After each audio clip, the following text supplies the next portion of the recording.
ආයිබෝවන් කාලීන ප්‍රවෘත්ති වාර්තාකරණයේ අංක 1 සැමට කලින් සත්‍ය හරියටම කියන සියත ප්‍රධාන පුවත් විකාශයයි මේ මම ලක්ෂිකා ප්‍රනන්දු ප්‍රථමයෙන් සිරස්තල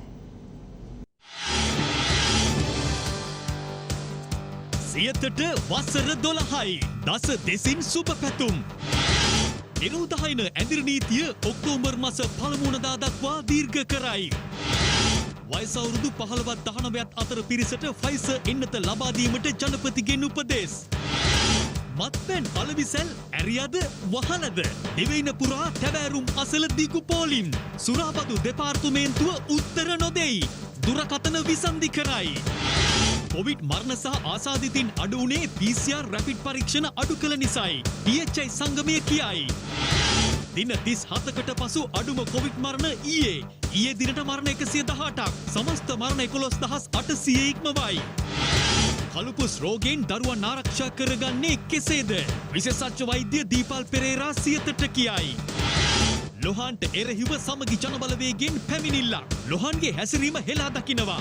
නාමල් කියයි. නාමල් ඉස්සරහට දාලා මේ ප්‍රශ්නේ විසඳන්න හදන්න එපා. ජවිපෙ කියයි. ඉගැන්වීම් සිදු කරන ගුරුවරුන්ට බාධා කළොත් නීතිය දැඩිව ක්‍රියාත්මක කරනවා. ඇමති සරත් වීරසේකර පවසයි. මෙතෙක්කල් නීතිය ක්‍රියාත්මක කළේ නැති ඇමති කෙනෙක් තමයි ගුරුවරුන්ට තර්ජනය කරන්නේ. තර්ජනවලට බය නැහැ. ගුරු සංගම් කියයි. කිසිදු ත්‍රස්ත ප්‍රහාරයක් නැහැ. බිය නොවන්න. ආරක්ෂක ලේකම්වරයාගෙන් දැනුම් දීමක්. ගොවීන් පීඩාවට පත් කරන්නේ ආණ්ඩුව. සජිත්ගෙන් චෝදනා. ප්‍රථමයෙන් දේශීය පුවත්. පවතින නිරෝධායන ඇඳිරි නීතිය එළඹෙන ඔක්තෝබර් මාස 1 වෙනිදා අලුයම 4 දක්වා දීර්ඝ කෙරුණා. ඒ අද ජනාධිපති ගෝඨාභය රාජපක්ෂ මහතාගේ ප්‍රධානත්වයෙන් පැවති කොවිඩ් මර්ධන කමිටු විශේෂ රැස්වීමේදී වයස අවුරුදු 15ත් 19ත් අතර දරුවන්ට ෆයිසර් එන්නත ලබා දීමටද මෙහිදී තීරණය කෙරුණා. කොවිඩ් මර්ධන කමිටු විශේෂ රැස්වීම අද පැවැත්වුණේ ජනාධිපති ගෝඨාභය රාජපක්ෂ මහතාගේ මූලිකත්වයෙන් වීඩියෝ තාක්ෂණය ඔස්සේ. මෙහිදී පවතින තත්ත්වය සැලකිල්ලට ගනිමින් ඔක්තෝබර් මාස 1 වෙනිදා දක්වා නිරෝධායන ඇඳිරි නීතිය දීර්ඝ කිරීමට ජනාධිපතිවරයා උපදෙස් ලබා දුන්නා. මෙහිදී දරුවන්ගේ එන්නත් කරන වැඩසටහන පිළිබඳව ජනාධිපතිවරයා සෞඛ්‍ය අංශ වෙතින් විමසා සිටියා. 15 ඉඳලා 19 දක්වායට එන්නත ලබා දීම ගැන මොකක් හරි තීරණයක් ගත්තද? ඊයේ ACCD එක තිබුණා සර්. ඒකෙදී ඒගොල්ලන් තීරණය කරේ සර් ඉස්සල්ලා 12 ඉඳලා අවුරුදු 18 වෙනකම් ඉස්කෝලේ යන ළමයින්ගේ කොමෝබිඩිටිස් තියෙන දරුවෝ ටිකට විදලා ඉවර වෙලා ඊට පස්සේ අපි පල්ලෙහාට එමු කියලා සර් 18 17 16 15 එහෙම. පළවෙනි දේ තමයි ඒකේ දැනට රෙකමන්ඩ් කියන්නේ ෆයිසර් වැක්සින් එකට කියන එක ඩිසයිඩ් කරා. අවුරුදු 12ත් 19ත් කියන ඒජ් ගෲප් එක සර් කැටගරිස් 3ක් යටතේ කන්සිඩර් කරේ. ඒවා බෙදලා දුන්නයින් පස්සේ තව ගොඩක් එනවනේ. ඊළඟට අපිට පටන් ගන්න පුළුවන් 15 ඉඳලා 19ට අනිත් අයට. එහෙම කරන්න හරි. 19න් 15 අපි ගහන්නේ ෆයිසර් එක. මේ ඇත්තටම අපිට අවශ්‍ය ප්‍රමාණයටත් වඩා වැක්සින් ලැබිලා තියෙනවා. 20 සිට ඉහළට සෑම කෙනෙකුටම දෙන්න. ප්‍රොවින්ෂල් ඩිරෙක්ටර්ස්ලාත් ඉන්නවා. ඒ අයත් උනන්දු වෙලා MOHලා ලවා මේ කාර්ය මේ PHI මහත්තුරුන්ට මම දෙන්න කියලා කිව්වේ මේ විශේෂයෙන්ම මේ කට්ටියට උනන්දු කරවලා කට්ටියව ගෙනල්ලා ඒ අයට එන්නත ලබා දෙන්න ක්‍රියා කරන්න. තරුණයින්ට ඒ අතරේ මතයක් ගිහිල්ලා තියෙනවා මේ එන්නත ලබා ගැනීමෙන් සමහර වෙලාවට ලිංගික අප්‍රාණිකත්වය සහ දරුවන් ලැබීමේ ප්‍රශ්න ඇති වෙනවා කියලා. නමුත් ලෝකයේ අදට තියෙන ඩේටා බැලුවහම කිසිම තැනක එහෙම ඩේටා එකක් නැහැ ලිංගික අප්‍රාණිකත්වය ඇති වෙනවා කියලා හෝ එසේත් නැත්නම් දරුපල අඩු වෙනවා කියලා. කියපු විදියට ඔබට වැරදි නැතිවීම ගිහිලා තියෙනවා දරුපල නැති වෙයි සහ ලිංගික අප්‍රාණිකත්වය වෙයි කියලා. ඉතින් ඒක වැරදි වැටහීම නැති කරන්න ඕනේ. එහෙම කැම්පේන් එකක් කරලා අනිත් එක මේ නීලිකාලත් පුළුවන් මේක මේ මීඩියා එකට ගිහිල්ලා උනන්දු කරවන්න මේ සුපර් වැක්සින් එකක් නැහැ මේ ඕනම වැක්සින් එකක් ගන්න කියන එක විශේෂඥ කණ්ඩායම දීලා තියෙන ගයිඩ්ලයින්ස් එක්ක ඒ පාසල් විවෘත කරන්න අවශ්‍ය වැඩ කොටස කරන්න. කොවිඩ් මර්ධන කමිටු රැස්වීමෙන් අනතුරුව යුද්ධ හමුදාපති ජෙනරල් ශවේන්ද්‍ර සිල්වා මහතාද නිරෝධායන ඇඳිරි නීතිය දීර්ඝ කිරීම පිළිබඳව අදහස් පළ කළා. විශේෂයෙන්ම මෝටර් රථ ප්‍රවාහන දෙපාර්තමේන්තුව සහ ඉඩම් රීෂ්ඨා ජෙනරාල් කාර්යාලවල සුළු වශයෙන් හෝ එම කාර්යාල පවත්වාගෙන යාමට අවසරයකුත් මේ අවස්ථාවේදී ලබා දුන්නා. ඒ සමගම ශ්‍රී ලංකාවේ ජීවත් වෙන වයස අවුරුදු 15ත් 19ත් අතර වූ දරුවන්ට ෆයිසර් එන්නත් ලබා දීමටත් අතිගරු ජනාධිපතිතුමා විසින් උපදෙස් ලබා දෙන්න ලැබුවා. මේ අතර මෙරට එන්නත් කරන්නේ තවත් ඉදිරි පියවරක් තබමින් වයස අවුරුදු 15ත් 19ත් අතර කාණ්ඩයට ෆයිසර් එන්නත කඩිනමින් ලබා දීමට කටයුතු කරන බවයි රාජ්‍ය අමාත්‍ය චන්න ජයසුමන මහතා ප්‍රකාශ කළේ.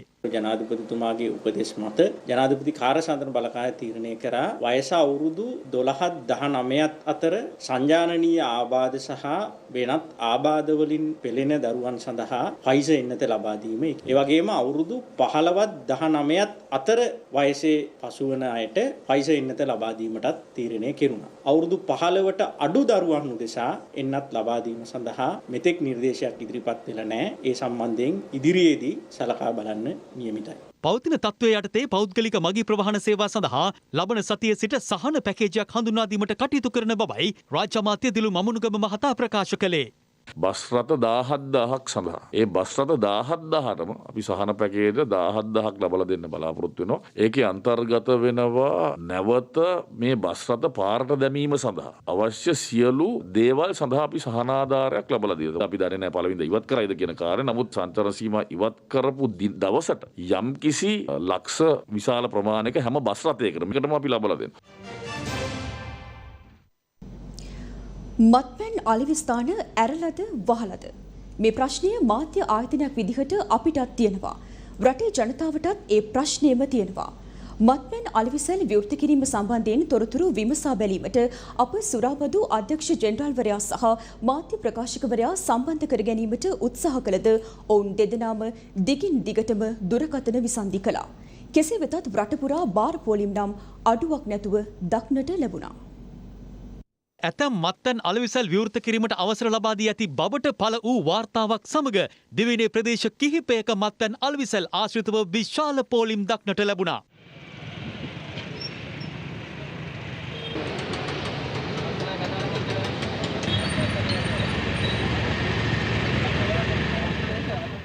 හැටන් අප වාර්තාකරු සඳහන් කර සිටියේ ඇතැම් රටබී මහල් විවෘත කර එම ස්ථානවලින් මත්පැන් අලෙවි කිරීමද සිදු වූ බවයි.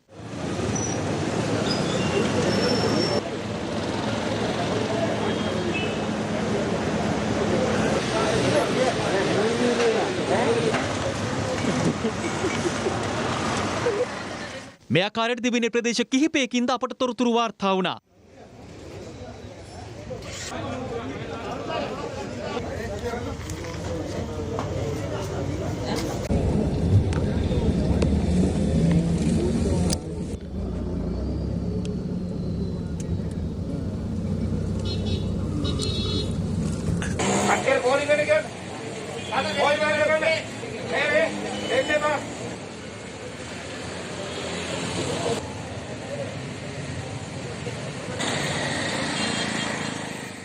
කෙසේ වෙතත් මේ සම්බන්ධයෙන් තොරතුරු දැන ගැනීමට සුරාබදු දෙපාර්තමේන්තුවේ සුරාබදු අධ්‍යක්ෂ ජෙනරාල් එම්.ජේ. ගුණසිරි මහතා සහ සුරාබදු දෙපාර්තමේන්තුවේ මාධ්‍ය ප්‍රකාශක කපිල කුමාරසිංහ මහතා සම්බන්ධ කර ගැනීමට අවස්ථා ගණනාවකදීම අප උත්සාහ කළද ඔවුන් Tamanගේ ජංගම දුරකථන වලට ප්‍රතිචාර දැක්වූයේ නැහැ.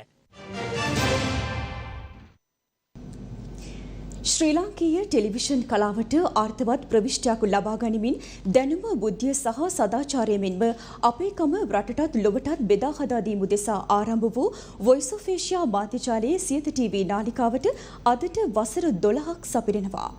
ආමකට වඩා යා යුතු බොහෝ දුරක් ඇත. මේ සියත අප ගමන් මඟ පිළිබඳවයි. වොයිස් ඔෆ් ඒෂියා මාධ්‍යජාලය රටම ලෝකෙම දන්න සියත ශ්‍රී ලාංකීය මහ පොළව තුල රෝපණය වන්නේ 2006 වසරේ නොවැම්බර් මාස පළමු වනදා.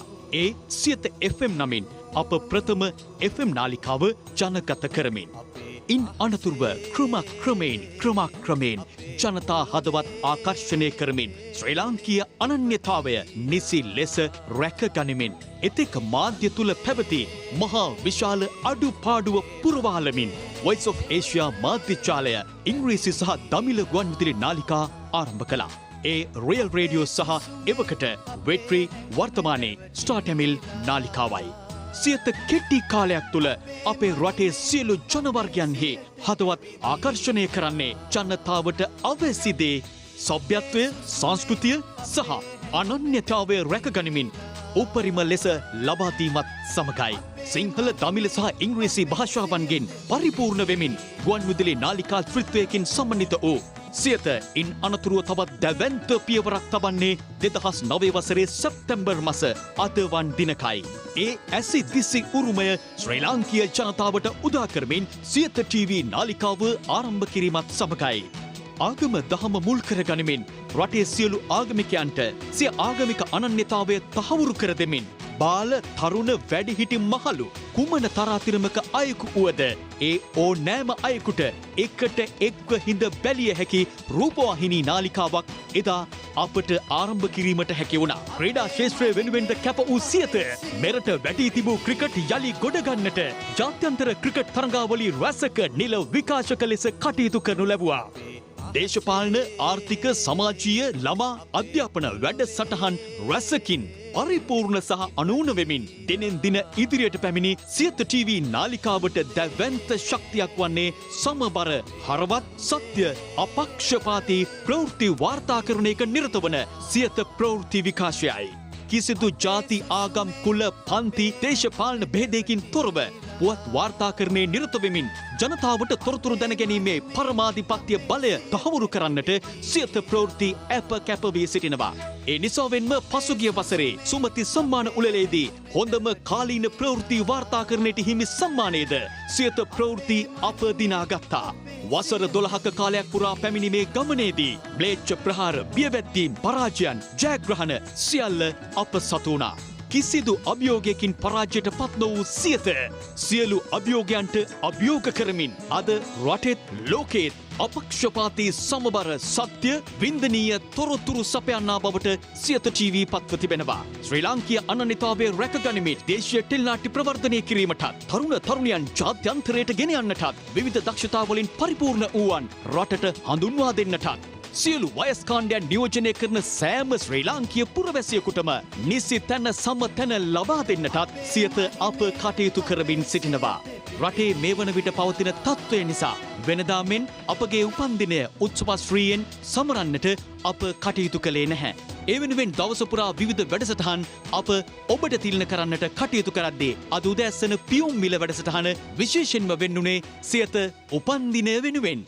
අපේ රටේ සංස්කෘතිය අපේ රටේ තිබුණේ අභිමානීය තත්ත්වය පිළිබඳව සියතෙන් හැම වෙලෙම අපේ ශ්‍රී ලාංකේය ජනතාව දැනුවත් කරනවා. බොහෝ දුරට නාලිකාවල් පුරුදු පුහුණු වෙලා තියෙන්නේ එදිනෙදා ප්‍රශ්න එහෙමත් නැත්නම් ජනතාවට ඕනම නාලිකාවකින් දැනගන්න පුළුවන් දේවල් තමයි හුඟක් නාලිකාවල් අපි දකින්නේ. නමුත් ශ්‍රී ලංකාවේ අද්විතීය ස්ථානික සියත නාලිකාව මේ අවස්ථාවේ ලැබෙනවා. ඒකට ප්‍රධානම හේතුව ඔබ සියලු දෙනාගේම කැපවීම සහ විශේෂයෙන්ම අපේ කාර්ය මණ්ඩලයේ තියෙන සමත්ම ඉහළ උනන්දුව. අදට ගැලපෙන ඒ වගේම හෙටට ගැලපෙන මනසත් ජනතාව තුළ ඇති කිරීම තමයි අපේ මූලික වගකීම වන්නේ. ඉතින් ඒ අනුව තමයි අපි මේ සියලු වැඩසටහන් ඒතර අපේ ප්‍රවෘත්තිවල ඉඳලා විවිධ වැඩසටහන් තුලනොත් අපි බලාපොරොත්තු වෙනවා මෙන්න මේ අරමුණු ඉෂ්ට කරගන්න. දැන් මම ඇවිල්ලා මාස දෙකමාරකට කිට්ටුයි වගකීම සහ නිදහස දරන්න මට ඉඩ දීලා තියෙනවා.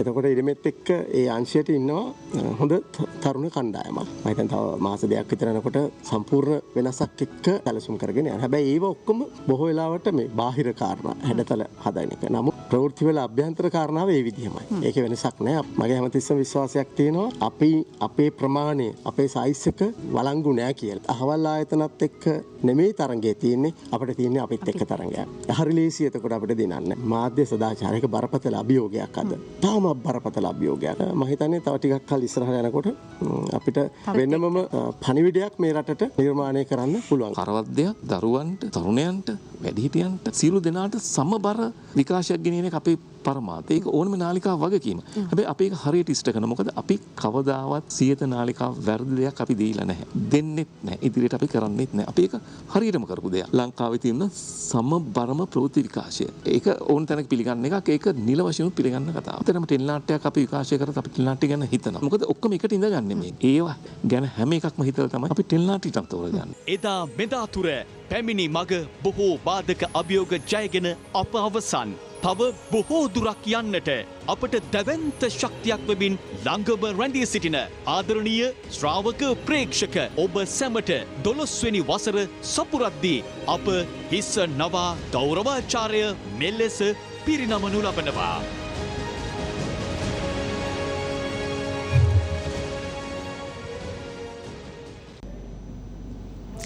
SLT මොබිටෙල් POTV සහ DP එඩියුකේෂන් එක්ව පැය 48ක ආපසු නැරඹීමේ පහසුකම් සමගින් විදෙස DP එඩියුකේෂන් අධ්‍යාපන නාලිකාව නාලිකා අංක 215 ඔස්සේ හඳුන්වා දෙයි. දරුවන්ගේ අධ්‍යාපන කටයුතු වෙනුවෙන් පහේ පන්තියේ සිට උසස් පෙළ දක්වා පාසල් විෂය මාලාවන්ට අනුව සැකසුණු අධ්‍යාපනික රූපවාහිනී නාලිකා හඳුන්වා දුන් POTV ආයතනය එහි තවත් පියවරක් ඉදිරියට තබමින් විදෙස DP එඩියුකේෂන් channelය හඳුන්වා දෙනු ලැබුවා. විදෙස ඩිජිටල් ඉස්කෝලේ හරහා අපේ ළමයින්ට channel 6ක් අපි වෙන් කරලා තියෙනවා. SLT සමූහයේ සමාජ සත්කාරයක් හැටියට කරන්නේ. මේ සඳහා අපේ සිසු දරුවන්ට කිසිම අමතර ගාස්තුවක් data සඳහා වැය කිරීමක් වෙන්නේ නැහැ. POTV එක ගත්තොතින් පසුගිය තාක්ෂණය, ඒ කියන්නේ රීවයින් තාක්ෂණය, POTV Go app එක හරහා ලංකාව 80%කටත් වැඩි ප්‍රමාණයක් ආවරණය වෙන පරිදි අවශ්‍ය පාඩම් මාලා ලබා දෙන්න පුළුවන්. POTV තියෙන අය ඉන්නවා, POTV Go app එක තියෙන ළමයි ඉන්නවා. DP education එක 5 වෙනි ශ්‍රේණියේ සිට 12 වෙනි ශ්‍රේණිය දක්වා ඉංග්‍රීසි, විද්‍යාව, ගණිතය මේ සියලුම පාඩම් නොමිලේ උගන්වන්න අපට ලොකු හයියක් SLT මොබිටෙල් හා එක්වී. විදෙස ඩිජිටල් ඉස්කෝලේට පිවිසීමට රටේ දරුවන්ට දැන් අවස්ථාව හිමි. තවත් කොවිඩ් මරණ 121ක් මීට සුළු මොහොතකට පෙර වාර්තා වුණා. ඒ අනුව මෙරට සමස්ත කොවිඩ් මරණ සංඛ්‍යාව 11938 දක්වා ඉහළ ගොස් තිබෙනවා. කොවිඩ් වෛරසයත් එක්ක ලෝකයේ පුරා කඳුළු ගලාගෙන යනවා. ඒ කඳුළු පළමු සහ දෙවන ලෝක යුද්ධවලදී මහ පොළව තෙත් කළ රුධිරයට වඩා ඝනකමින් වැඩි. ඒ තරමටම කොවිඩ් නිසා ජීවිත අහිමි වීම එක්ක වේදනාව දුක කඳුළ හුදකලා බව ලෝකය වෙලාගෙන තිබෙනවා. අපේ රට තුල දැන් ඇතිවෙන්න කොවිඩ් කඳුළු ගලා ගිය බව කිව යුතුයි. කඳුළු විකුණගෙන කන මාධ්‍ය භාවිතය අප ප්‍රතික්ෂේප කරනවා. නමුත් කඳුළු හා වේදනාව තුල දැනුවත් කිරීමට ඇති හැකියාව අප භාවිත කරනවා. මේ කඳුළු කතාවේ අරමුණ ඔබ බියගැන්වීම නොව දැනුවත් කිරීමයි.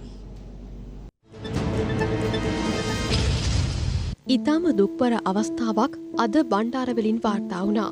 ඒ 17 හැවිරිදි දියණියකට හා මවකට කොවිඩ් වැළඳීමෙන් පසු ඒ ආදරණීය මව ජීවිතෙන් සමුගැනීමයි. අදාළ සෞඛ්‍ය බලධාරීන් ඒ ආදරණීය මවගේ දේහයට අවසන් ගෞරව දක්වන්න කොවිඩ් වැළඳී සිටින දියණියට සෞඛ්‍ය මාර්ගෝපදේශ යටතේ අවසර ලබා දුන්නා. ඇය මවට සමුදුන් අවස්ථාවේ සියලු දෙනාගේ දෑසට කඳුළු ඉනූ දර්ශන සියල්ල අපසතු වුවත් දේහයන් හා මිනිපෙට්ටි ආදිය නොපෙන්වීමේ මාධ්‍ය ප්‍රතිපත්තිය යටතේ මෙම දර්ශන බොඳ කර පෙන්වීමට අප තීරණය කළා. මේ සිද්ධිය පවා අප හුදෙක් වාර්තා කරන්නේ සංවේදී බව තුළ බියගැන්වීම ඇති කිරීමට නොව මේ වේදනාව තුළ ඔබ ඉගෙන ගත යුතු පණිවිඩය මතක් කර දීමටයි. කොවිඩ් වලින් ජීවිත බේරා ගැනීම සඳහා අප සෑම විටම නිසි සෞඛ්‍ය උපදෙස් පිළිපදිමු. විශේෂයෙන් අපේ වැඩිහිටියන් හා බාලදරුවන් රැක ගැනීමට වගකිව යුතු මිනිසුන් ලෙස ක්‍රියා කරමු.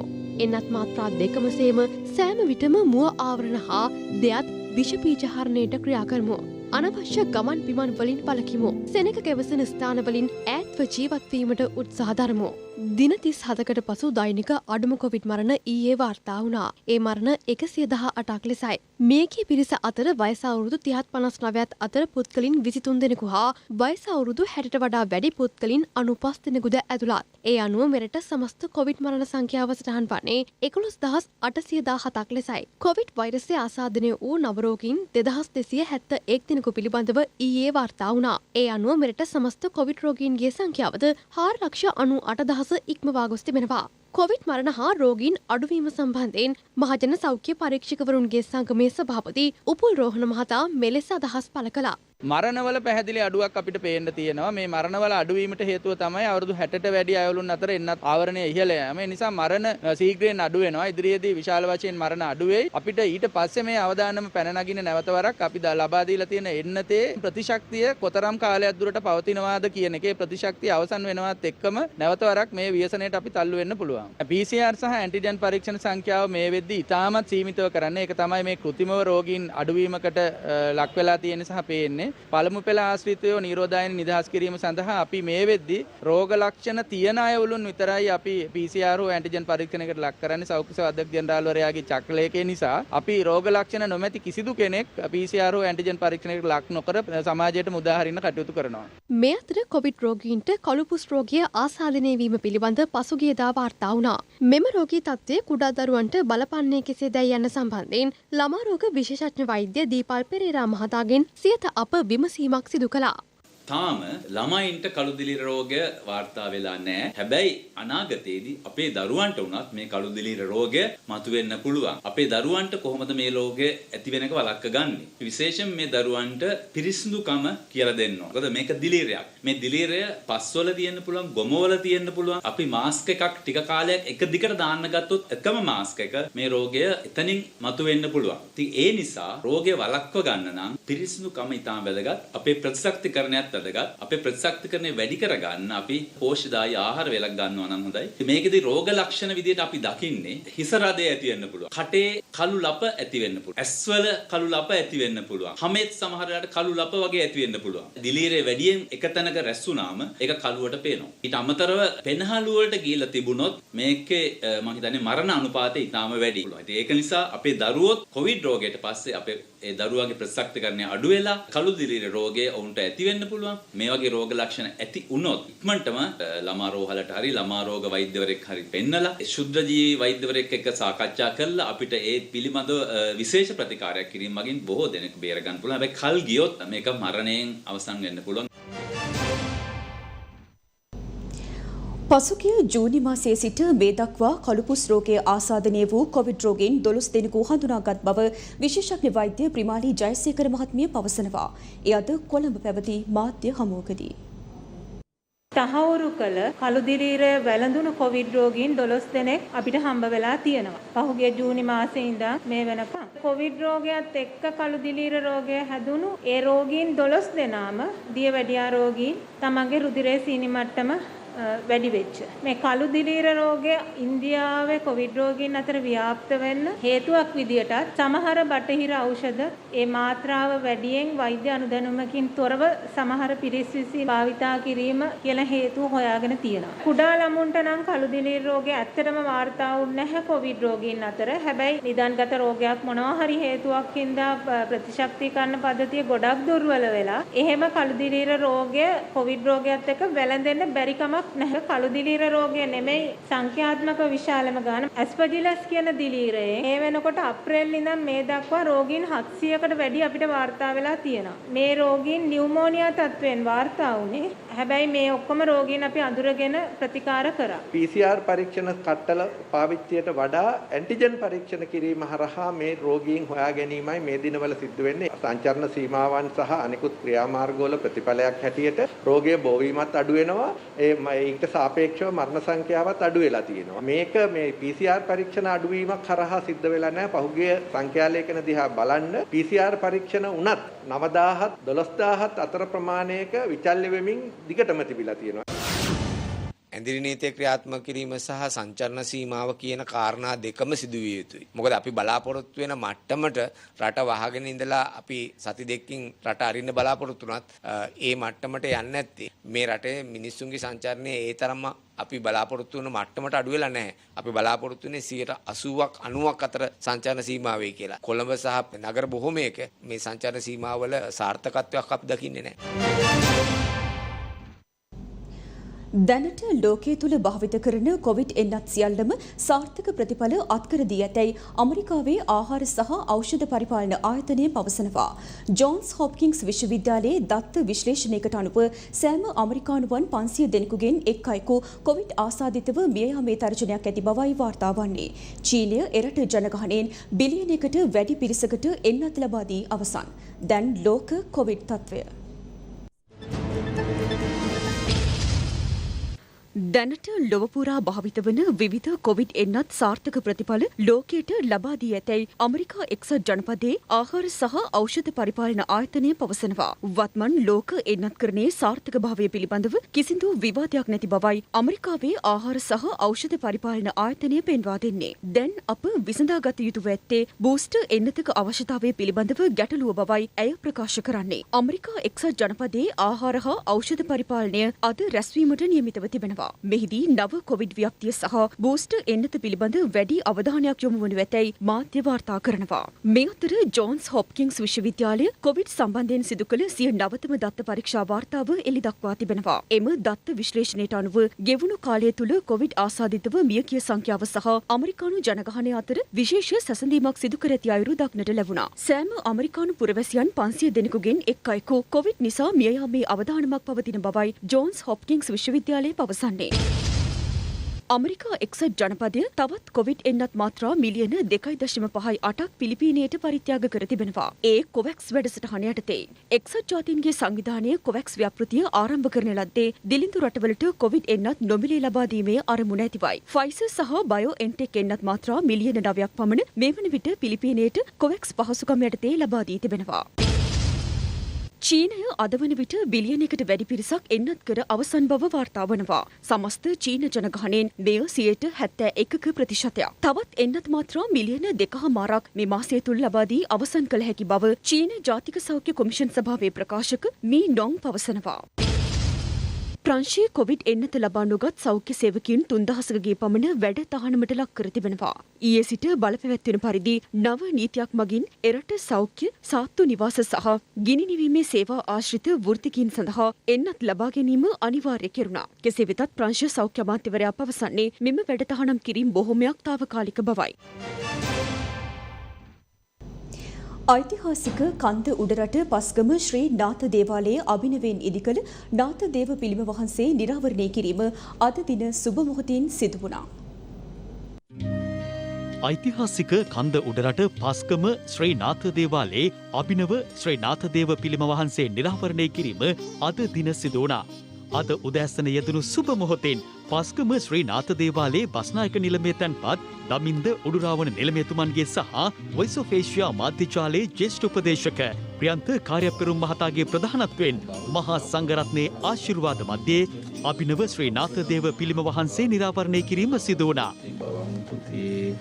බෞද්ධ සබ්බ මංගලං රක්ඛන්තු සබ්බ දේවතා සබ්බ සංඝානුභාවේන සදා සොත්ති භවං තුති.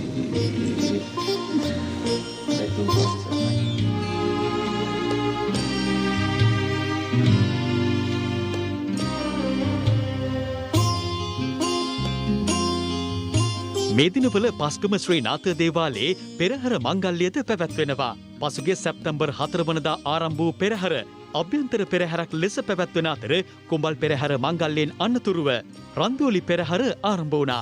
අවසන් මහා රන්දෝලි පෙරහැර අද රාත්‍රියේ යෙදෙන සුබ මොහොතින් ආරම්භ වන අතර හෙට උදෑසන දියකපා දහවල් පෙරහැරින් අනතුරුව මෙවර 2021 වර්ෂය සඳහා වූ පස්ගම ශ්‍රී නාථ දේවාලයේ පෙරහර මංගල්‍ය අවසන් වන බවයි දේවාලයේ බස්නායක නිලමේ තැන්පත් දමින්ද උඩුරාවන මහතා ප්‍රකාශ කළේ. මේ පාර පෙරහැරේ අපි තේමා පාඨය කරගත්තේ ශ්‍රී නාථ දිවි රාජෝත්මයන් වහන්සේ වැඩ ඉන්න මහා මූලස්ථානය වන ඓතිහාසික පස්ගම ශ්‍රී නාථ දේවාලයේ මේ නාථ දිවි හාමුදුරන්ගේ බලයේ මහිමේ ශක්තිය මේ පස්ගම ගම අවටගම් 7 මුළු ලක්වැසි සියලු දෙනාම ලෝවැසි සියලු දෙනාම කොයිඩ් වෙදරේ මේ වසංගතේ දුරු වේවා යන ප්‍රාර්ථනාව සිහි දැඩි කරගෙන අපි මේ පෙරහැර මංගල්‍ය හෙටින් නිමා කරනවා.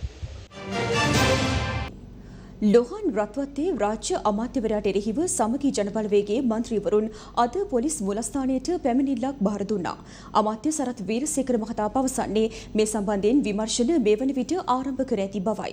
ලෝහන් රත්වත්තේ රාජ්‍ය අමාත්‍යවරයාගේ හැසිරීම හෙලා දකින බව අමාත්‍ය නාමල් රාජපක්ෂ මහතා පවසනවා. වැලිකඩ සහ අනුරාධපුර බන්ධනාගාර තුළ සිදු වූ සිදුවීම් වලට අදාළව වගකීම බාර ගනිමින් රාජ්‍ය අමාත්‍ය ලෝහන් රත්වත්තේ මහතා තමා දැරූ බන්ධනාගාර රාජ්‍ය අමාත්‍ය දුරෙන් පසුගියදා ඉල්ලා අස් වුණා. එම ඉල්ලා අස්වීම ජනාධිපති ගෝඨාභය රාජපක්ෂ මහතා පිළිගත් බව සඳහන් කරමින් ජනාධිපති මාධ්‍යංශය නිවේදනයක්ද නිකුත් කර තිබුණා. කෙසේ වෙතත් විපක්ෂයේ මන්ත්‍රීවරුන් නීතිඥවරුන් මෙන්ම බොහෝ දෙනා දිගින් දිගටම චෝදනා කරන්නේ ඉල්ලා අස්වීම පමණක් ප්‍රමාණවත් නොවන බවයි. සියලු පාර්ශවයන් රජයෙන් ඉල්ලා සිටින්නේ ලෝහන් රත්වත්තේ මහතා වහ අත්අඩංගුවට ගන්නා ලෙසයි. මේ අතර අද දින සමගි ජනබලවේගය නියෝජනය කරන මන්ත්‍රීවරුන් පිරිසක් පොලිස් මූලස්ථානයට පැමිණිල්ලක් බාර දුන්නා. මෙම අවස්ථාවට පාර්ලිමේන්තු මන්ත්‍රීවරුන් වන ජේ.සී. අලවතුවල සහ රෝහණ බණ්ඩාර යන මහත්වරුන් සහ නීතිඥවරුන් පිරිසක්ද එක්ව සිටියා.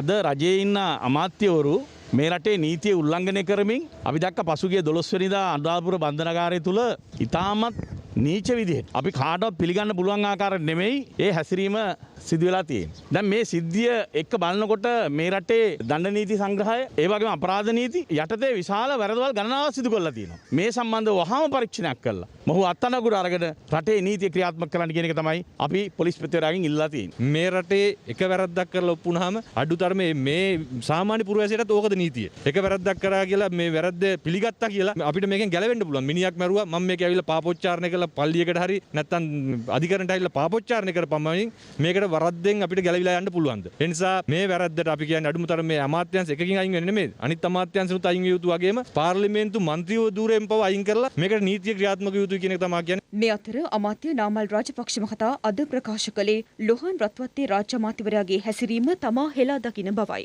බන්ධනාගාරයට රාජ්‍යමතුමා ගියා කියන කාරණේ තුමා පිළිගන්නවා. ඒ වගේම සිද්ධියක් වුණේ කාරණේ පිළිබඳව මාධ්‍ය සහ විපක්ෂ විසින් චෝදනා නගලා තියෙනවා. ඒ පිළිබඳව පොලිසියත් බන්ධනාගාරයත් පරීක්ෂණයක් කරනවා. අපි වගකීමකින් කියන මේ රටේ ජනතාවගේ ආරක්ෂාව සහ මේ රටේ ජනතාවගේ විනය ආණ්ඩුවේ විනය ආරක්ෂා කරගන්න අපි කටයුතු කරනවා. ඉතින් ඒ අනුව යම්කිසි තැනක අමාත්‍යවරයෙක් වෙන්න පුළුවන්, රාජ්‍ය අමාත්‍යවරයෙක් වෙන්න පුළුවන්, පාර්ලිමේන්තු මන්ත්‍රීවරයෙක් වෙන්න පුළුවන්, රාජ්‍ය නිලධාරියෙක් වෙන්න පුළුවන්. විනය කැඩීමක් දෙවලා තියෙනවා නම් ඒ පිළිබඳව පරීක්ෂණ වලින් තහවුරු වුණාට පස්සේ තීරණ ගන්නවා. මේ පරීක්ෂණ වලට සහයෝගය දක්වන කරු අමාත්‍යාංශිනුත් ඉල්ලාස් වෙලා තියෙනවා. ඉතින් පැහැදිලිව අපි කියන්නේ මෙවැනි සිදුවීම් අපි අනුමත කරන්නේ නැහැ. එලා දකින්න විතරක් නෙවෙයි ඒ සිදුවීම් පිළිබඳව සාධාරණ පරීක්ෂණයක් කරලා අදාළ නීතිය ක්‍රියාත්මක කරනවා. බන්ධනාගාර පිළිබඳ ඇමතිවරයා මේ වගේ අමනෝඥ පිස්සු වැඩක් කරන එක මොන විදිහට අනුමත කරන්නේ? ඒකද ඇත්තටම අපි දැනගන්න කැමතියි මේ ජනාධිපති ගෝඨාභය රාජපක්ෂ මහත්තයාගේ අගමැති මහින්ද රාජපක්ෂ මහත්තයාගේ ස්ථාවරය මොකද්ද කියලා. ඒකට නාමල් රාජපක්ෂ ඉස්සරහට දාලා නිකන් බයිලා කියලා වැඩක් නැහැ. එතුමාගේ ඇමති ධූරකින් ඉල්ලාසීම පමණින් අප නොලබන වරදක් නිවැරදි වෙන්නේ කොහොමද? తాවකාලිකව ඉල්ලාසීමක් වෙන්නේ කොහොමද? හරි පැහැදිලි මේක සාමාන්‍ය මිනිහෙක් අතින් සිද්ධ වුණා නම් රටේ නීතිය ක්‍රියාත්මක වෙන්නේ මේ ආකාරයට නෙමෙයි. මේ තියෙන්නේ නොයෙකුත් අය කියන කතා. ඉතින් මාධ්‍ය සහ අපි සියලු දෙනා කියන කතා විශ්වාස කරනවාද? ඇත්ත පරීක්ෂණයක වාර්තාව විශ්වාස කරනවාද කියන එක පිළිබඳව අපි සැලකිලිමත් වෙන්න ඕනේ. ඒ පිළිබඳව පරීක්ෂණයක් පැවැත්වෙනවා. ඉතින් ඒකදී අවසානයේදී තීන්දුවක් දෙයි. ඒ වගේම ඇමතිවරයා පරීක්ෂණයට ඉඩ දීලා එතුමාගේ අමාත්‍ය ධූරෙන් ඉල්ලලා අසුණා. අපි ඒක නිවැරදි කියලා කියන්නේ නැහැ. ඇත්ත සිද්ධිය මොකද්ද කියන කාරණේ පරීක්ෂණයේ අවසානයේදී හෙළිදරව් කරයි. එතෙක් මේ තියෙන්නේ කියන කතා පමණයි. මේ අතර මහජන ආරක්ෂක අමාත්‍ය රිය අද්මිරාල් ආචාර්ය සරත් වීරසේකර මහතා අද ප්‍රකාශ කළේ මෙම සිදුවීමට අදාළ ඇසින් දුටු සාක්ෂි සහ තාක්ෂණික සාක්ෂි උපයෝගී කරගනිමින් මේ වන විට විමර්ශනයක් ආරම්භ කර ඇති බවයි. ලොහන් රත්වත්ත මැතිතුමාට විරුද්ධව දැන් පැමිණිල්ලක් ලැබිලා තියෙන නිසා මම පොලිස්පතිතුමාට වහාම දැනුම් දුන්නා ඒ සම්බන්ධයෙන් කඩිනමින් ක්‍රියා කරන්න කියලා. ඒ සම්බන්ධයෙන් අපි ඇසින් දුටු සාක්ෂි අපි ලබා ගන්නවා. ඒ වගේම තමයි තාක්ෂණික සාක්ෂි ලබා ගන්නවා. විද්‍යාත්මක සාක්ෂි ලබා ගන්නවා. ඒ වගේම තමයි පරිවේශනීය සාක්ෂි ලබාගෙන ඊට පස්සේ තමයි තීරණයකට එනබෙලා ඉදිරි කටයුතු කරන්න. රජයත් පොලිසියත් මැදිහත් වෙලා මේ විමර්ශනයේ කටයුතු ආරම්භ කරලා තිනවා. කටුනායක ගුවන් තොටුපළට ප්‍රහාරයක් එල්ල විය හැකි බවට වූ පණිවිඩය අසත්‍ය බව ආරක්ෂක ලේකම් විශ්‍රාමික ජෙනරල් කමල් ගුණරත්න මහතා පවසනවා. මේ අතර පොල්පිටිගම ප්‍රදේශයේ තිබී ජීව අත්බෝම්බ දෙකක් අද සොයාගත්තා. රටේ ජාතික ආරක්ෂාව පිළිබඳව පසුගිය දිනවල රටේ බොහෝ දෙනා අතර කතා බහට ලක් වුණා. පූජ්‍ය ගලගොඩත්තේ ඥානසාර හිමියන් පසුගියදා සිදු කළ ප්‍රකාශය සහ කතෝලික සභාව අවස්ථා කිහිපයකදී සිදු කළ ප්‍රකාශයන් ඒ අතර ප්‍රධාන තැනක් ගත්තා. දිවයිනේ ප්‍රධාන ගුවන් තොටුපළ දෙකකට ත්‍රස්ත ප්‍රහාරයක් එල්ල විය හැකි බවට වන තොරතුරත් ඉන්පසුව මාධ්‍ය ඔස්සේ වාර්තා වුණා. එමෙන්ම නාරහේන් පිට පෞද්ගලික රෝහලක තිබී අත්බෝම්බයක්ද සොයාගත්තේ මෙවන් පසුබිමක් තුලයි. ඊට සම්බන්ධ සැකකරුවන් දෙදෙනෙකුද අත්අඩංගුවට ගෙන තිබෙනවා. බොහෝ දෙනා මතපල කර සිටියේ මෙවන් කාලවකවානුවක මෙවැනි සිදුවීම් දිගින් දිගටම වාර්තා වීම රටේ ජාතික ආරක්ෂාවට බරපතල තර්ජනයක් විය හැකි බවයි. මේ අතර තවත් ජීව අත්බෝම්බ දෙකක් අද දින සොයාගත්තේ පොල්පිටිගම පොලිස් වසමට අයත් මඩකල්ල ප්‍රදේශයේ පුරන් වූ කුඹුරුයායක තිබියදී. කුඹුරුයාය එලිපෙහෙලි කරමින් සිටි පුද්ගලයෙකුටයි මෙම අත්බෝම්බ දෙක හමු වී ඇත්තේ. පසුව පොල්පිටිගම පොලිසියේ ස්ථානාධිපතිවරයා ඇතුළු කණ්ඩායමක් පැමිණ අදාළ ස්ථානයේ පරීක්ෂා කර ඇති අතර බෝම්බ දෙක නිෂ්ක්‍රිය කිරීමට කටයුතු කරන බවයි පොලිසිය ප්‍රකාශ කර ඇත්තේ. මේ අතර කටුනායක බණ්ඩාරනායක ජාත්‍යන්තර ගුවන් තොටුපළ බලධාරීන් වෙත ලැබුණු ව්‍යාජ විද්‍යුත් තැපැල් පණිවිඩයක් පිළිබඳව සඳහන් කරමින් සම්මත ආරක්ෂක පියවර ක්‍රියාත්මක වන බැවින් එම විද්‍යුත් තැපැල් පණිවිඩයේ අන්තර්ගත කරුණු සම්බන්ධයෙන් මහජනතාව කිසිදු අයුරකින් කලබල කලබල හෝ බියවිය යුතු නැති බව ආරක්ෂක ලේකම් විශ්‍රාමික ජෙනරල් කමල් ගුණරත්න මහතා පවසනවා. රට තුළ පවත්නා සාමය කඩාකප්පල් කිරීමට කිසිවෙකුටත් ඉඩ නොතබමින් රටේ ආරක්ෂාව සහ නීතිය ක්‍රියාත්මක කරන ආයතන සිය රාජකාරී ඉටු කරන බවයි ආරක්ෂක ලේකම්වරයා පවසන්නේ. කිසියම් පාර්ශවයක් විසින් ඔන්ලයින් ක්‍රමවේදය ඔස්සේ ඉගැන්වීම් කටයුතුවල නිරතව සිටින ගුරුවරුන්ට බලපෑම් සිදු කරන්නේ නම් ඔවුන්ට එරෙහිව නීතිය දැඩිව ක්‍රියාත්මක කරන බව මහජන ආරක්ෂක අමාත්‍ය සරත් වීරසේකර මහතා පවසනවා. මේ අතර ලංකා ගුරු සංගමේ ප්‍රධාන ලේකම් මහින්ද ජයසිංහ මහතා ප්‍රකාශ කළේ තර්ජනවලට බිය නොවන බවයි. ඉගැන්වීම් කටයුතු සිදු කරන ගුරුවරුන්ට යම් පාර්ශවයක් විසින් තර්ජනය කරන්නේ නම් අපරාධ පරීක්ෂණ දෙපාර්තමේන්තුවට පැමිණිලි කිරීමට හැකියාව පවතින බව පොලිස් මුලස්ථානය පවසනවා. මාර්ගගත ක්‍රමවේදය ඔස්සේ ඉගැන්වීම් කටයුතු සිදු කරන ගුරුවරුන්ට එම ඉගැන්වීම් කටයුතු නොකරන ලෙසට යම් පාර්ශවයක් විසින් තර්ජනය කරන්නේ නම් ඒ පිළිබඳව ඍජුවම අපරාධ පරීක්ෂණ දෙපාර්තමේන්තුවට පැමිණිලි කළ හැකි බව පොලිස් මූලස්ථානයේ නිවේදනයක් නිකුත් කරමින් පවසනවා. ඊට අමතරව 119 දුරකථන අංකයට හෝ ළඟම පිහිටි පොලිස් ස්ථානයට පැමිණිලි කළ හැකි බවයි එම නිවේදනයේ වැඩිදුරටත් දැක්වෙන්නේ. මහජන ආරක්ෂක අමාත්‍ය සරත් වීරසේකර මහතා ප්‍රකාශ කළේ ඉගැන්වීම් කටයුතු වල නිරත වන ගුරුවරුන්ට බලපෑම් කරන පුද්ගලයින්ට නීතිය දැඩිව ක්‍රියාත්මක කරන බවයි. මේ වර්ජනයට සහභාගී වෙන බොහෝ ගුරුවරු ඊට සහභාගී වෙන්නේ සුව කැමැත්තෙන් නොවේ. කාගේවත් බල කිරීමකට. සමහර වැදගත් ඒ වගේම දරුවන්ට ආදරය කරන ගුරුවරු තවමත් මේ වර්ධනයට සහභාගී නොවි දරුවන්ට උගන්වනවා. ඒ අයට කවුරුන් හෝ තර්ජනය කර තිබ්බොත් යම් වෙනත් බලපෑමක් කර තිබ්බොත් ඔවුන්ට ආයේ කිසිම සමාවක් දෙන්නේ නැහැ. අපරාධ දණ්ඩ නීති සංග්‍රහය අනුව රාජකාරියට බාධා කරන සියලුම දෙනාට දඬුවමක් ලබා දෙන්න පුළුවන්. ඒ වගේම මේ මේවන විෂය දෙන්න ගැනත් අපි දන්නවා. ඒ දෙන්නම ගුරුවරුන් හැටියට වැඩි කලක් ඉගන්නපු අයත් කියලාත් අපිට සැකසහිතයි. එක්කෙනෙක්ට තියෙනවා මුදල් අක්‍රමිකතා චෝදනා 9ක් තියෙනවා. අනිත් එක්කනටත් ඒ වගේම බරපතල චෝදනා තියෙනවා. මේ අතර එල්ලවන තර්ජනවලට කිසිසේත්ම බියවන්නේ නැති බවයි ගුරු සේවා සංගමේ ප්‍රධාන ලේකම් මහින්ද ජයසිංහ මහතා පවසන්නේ. එතුමා දැනගන්න ඕන මෙතෙක්කල් මේ රටේ තදින් නීතිය ක්‍රියාත්මක කළ යුතු එකකටවත් තදින් නීතිය ක්‍රියාත්මක කළා නැහැ. එහෙම ඇමති කෙනෙක් තමයි දැන් මේ වෘත්තීය ක්‍රියාමාර්ගයක ඉන්න ගුරුවරුන්ට විදුහල්පතිවරුන්ට තර්ජනය කරන්නේ. ඇමතිගේ උපදෙස් මත පොලිස් මාධ්‍ය ප්‍රකාශක මේ නිවේදනය යවන්න. අපි කියනවා මෙවැනි තර්ජන වලින් නම් මේ ක්‍රියාමාර්ග ආපස්සට ගන්න හකුලන්න බෑ. අපි ඒක කියන්න ඕන අංක 1ට රියර් ඇඩ්මිරාල් සරත් වීරසේකරටයි එයාගේ ආණ්ඩුවටයි අපි ඒක කියන්න ඕන.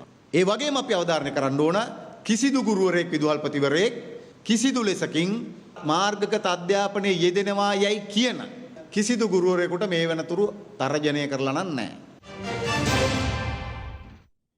රටපුරා ගොවි ජනතාව සිය වීතොග අලෙවි කර ගැනීමට නොහැකිව තවමත් පීඩා විඳිනවා. මේ අතර ලොකුලුණු ගොවීන්ද අද වන විට සිය අස්වනු නෙලා ගැනීමට මෙන්ම අලෙවි කර ගැනීමට නොහැකිව පීඩාවට පත්ව ඇති බවයි වාර්තා වන්නේ.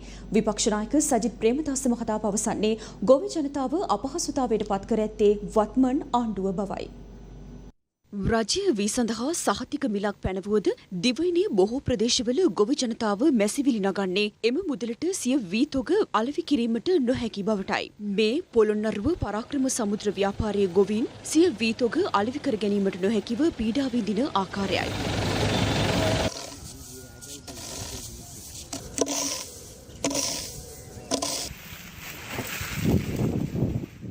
ගොවි ජනතාව පවසන්නේ සිය නිවෙස්වල වී මිටි 100ත් 200ත් අතර ප්‍රමාණයක් මේ වන විට ගොඩගසා ඇති බවයි. දැන් අනිත් හැම බඩුවම මිල ඉහළ යනවා නම් අපි දුක් විඳිනවා. අපි පාන්දර 3ට නැගිටින්න හවස එන්නේ 6:00 විතර කුඹුරෙන්. එහෙම දුක් විඳලා ගත්ත වී ටික තුට්ටු දෙකට මේ රජයේ ගණ්ඩ ලෑස්ති වෙන එක මහා අන්තිම අසාධාරණයි. අපිට මේ රුපියල් 60-65ට මේ වී දෙන්න බෑ. අඩුම ගානේ මේ වී මිටියකට රුපියල් 6000ක්වත් වැටෙන්න ඕන. අපිට සම්බා තියෙනවා මිටි 100ක් විතර තව. අපිට මේ මිලට අපි මේ වී දෙන්නේ නැහැ. අපි හරිම දුකක් විඳින්නේ. 55ට දීලා කොහොමද බෑ. අපිට වියදම් යන හැටියට වී කිලෝ එක රුපියල් 65ට අන්තිම දෙන්න ඕනේ. 55ට දීලා අපිට කොහොමද අපේ ණය ටික ගෙවා ගන්න බෑ. මැෂින් වල වයර් එක ගෙවන්න තියෙනවා. මේ අතර පොළොන්නරුව දිස්ත්‍රික්කයේ ඇලහැර ගොවිජන ව්‍යාපාරයේ බකමූණ ජයසිරිපුර ගංගේයාය සරුබිම නිකපිටිය යන ප්‍රදේශවල ලොකුලූණු වගා කරන ගොවීන් දැඩි අසීරුතාවයට පත්ව සිටිනවා.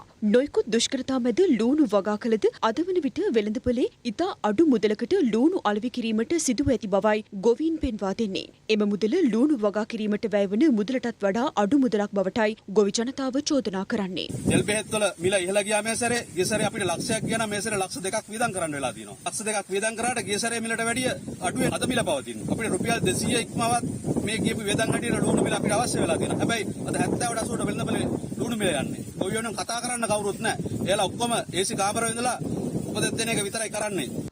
මේ අතර ගොවි ජනතාව සමග ආණ්ඩුවේ සෙල්ලම වහා නවතනු යන මෙයින් මාධ්‍ය නිවේදනයක් විපක්ෂ නායක සජිත් ප්‍රේමදාස මහතා අද නිකුත් කළා. එම නිවේදනයෙන් විපක්ෂ නායකවරයා පෙන්වා දෙන්නේ රටේ සමස්ත ආර්ථික යාන්ත්‍රණයත් සියලු පුරවැසි ජීවිතත් බරපතල වේසනයක් වෙත තල්ලු කොට ඇති ආණ්ඩුව දිනපතා අලුත් ප්‍රශ්න නිර්මාණය කරමින් සිටින බවයි. ආණ්ඩුව විසින් ගනු ලැබූ අදූරදර්ශී සහ අත්නෝමතික තීන්දුව හේතුවෙන් මහත් පීඩනයකට ලක්ව සිටින්නේ මේ රටේ ගොවි ජනතාව බවයි විපක්ෂ නායකවරයා පෙන්වා දෙන්නේ. දහඩිය මහන්සිය වගුරමින්ද දසාතී ණයවීමින්ද තමන් විසින් නිෂ්පාදනය කරන අස්වැන්න අලෙවි කිරීමේ ගැටලුවටද ගොවි ජනතාව මේ වන විට මුහුණ පා ඇති බවයි විපක්ෂ නායකවරයා පෙන්වා දෙන්නේ. ගොවීන්ට ආර්ථික මධ්‍යස්ථාන අසල අසරණව බලා සිටින්නට සිදුව ඇති බව විපක්ෂ නායකවරයා පවසනවා. එබැවින් රටේ සමස්ත ජනතාවගේ නාමයෙන් ගොවි ජනතාවගේ ප්‍රශ්න කෙරෙහි සංවේදීව වහා විසඳුම් සලසන ලෙසයි විපක්ෂ නායක සජිත් ප්‍රේමදාස මහතා ආණ්ඩුවෙන් ඉල්ලා සිටින්නේ.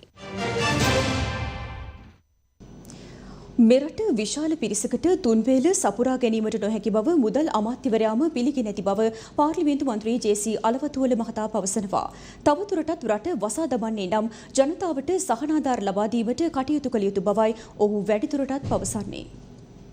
රාජ්‍ය පාර්ශවයේ උදවියට නීතිය ක්‍රියාත්මක වෙන්නේ නැහැ. රටේ සාමාන්‍ය ජනතාවට විතරක් නීතිය ක්‍රියාත්මක. මේ සම්බන්ධව තමයි අද අපිට චෝදනා ගණනාවක් තියෙන්නේ මානව හිමිකම් කොමසාරිස් වරිය මේ ප්‍රකාශ කළ දෙන කාරණාවලදී. මේ රටට අහිමි වෙලා තිබුණු GSP+ මත්ස්‍ය සඳහා යුරෝපයේ තිබුණු බදු සහන මේ සියල්ල අපි ජයග්‍රහණයට ලබා ගත්තා. අද නැවත වතාවක් මේ වෙනකොට යුරෝපා පාර්ලිමේන්තුවේ යෝජනා සම්මත වෙලා තියෙනවා. අපිට තියෙන GSP සම්බන්ධයෙන් ආපහු හොයලා බලන්න කියලා. දැන් රජයේ නොයෙකුත් අවස්ථාවල කියනවා අපි ආයෝජකයෝ ගේනවා අපිට මෙහෙම කරන්න පුළුවන් මේ නොයෙකුත් දේවල් කතා කරනවා. නමුත් අපි දකිනවා රටේ ආර්ථිකය ඉතාමත් නරක තැනකට යනවා. මේ රටේ නිලධාරීන් ගණනාවක් ඉල්ලාසු. ඒ හැම නිලධාරීන් මොකද්ද කිව්වේ? අපිට ඉහළින් ලැබෙන වැරදි දේවල් සම්බන්ධයෙන් අපිට කටයුතු කරන්න බෑ කියලා. ඒ කියන්නේ දේශපාලන බලපෑම අනිසි ලෙස ඇතිවීම නිසා අපිට රාජකාරී කරන්න බෑ කියන එකනේ කියන්නේ. මුදල් අමාත්‍යවරයන් පිළිගත්තා මේ රටේ තුන් වේලක් කන්න බැරි විශාල පිරිසක් ඉන්නවා කියලා. එහෙනම් රජයේ වගකීම තමයි තවදුරටත් රට වහන්න සිද්ධ වෙනවා නම් අනිවාර්යයෙන්ම ජීවත් වෙන්න පුළුවන් ආකාරයේ සාධාරණ ක්‍රමයක් ලබා දෙන එක. ප්‍රධාන පුවත් විකාශය අවසන්. තවත් උණුසුම් පුවත් දැනගැනීම සඳහා පිවිසෙන්න ලංකාවේ අංක 1 සිංහල වෙබ් අඩවිය www.siyanews.lk අපගේ වෙබ් අඩවිය වෙත. අප නැවත ඔබ හමුවන්නේ රාත්‍රී 9:35ට. ඔබට සුබ සන්ධ්‍යාවක්. දිනපතා අලුත් වීඩියෝ සහ ප්‍රවෘත්ති නැරඹීමට ඉහත බටන් එක ක්ලික් කර සියත TV සබ්ස්ක්‍රයිබ් කරන්න.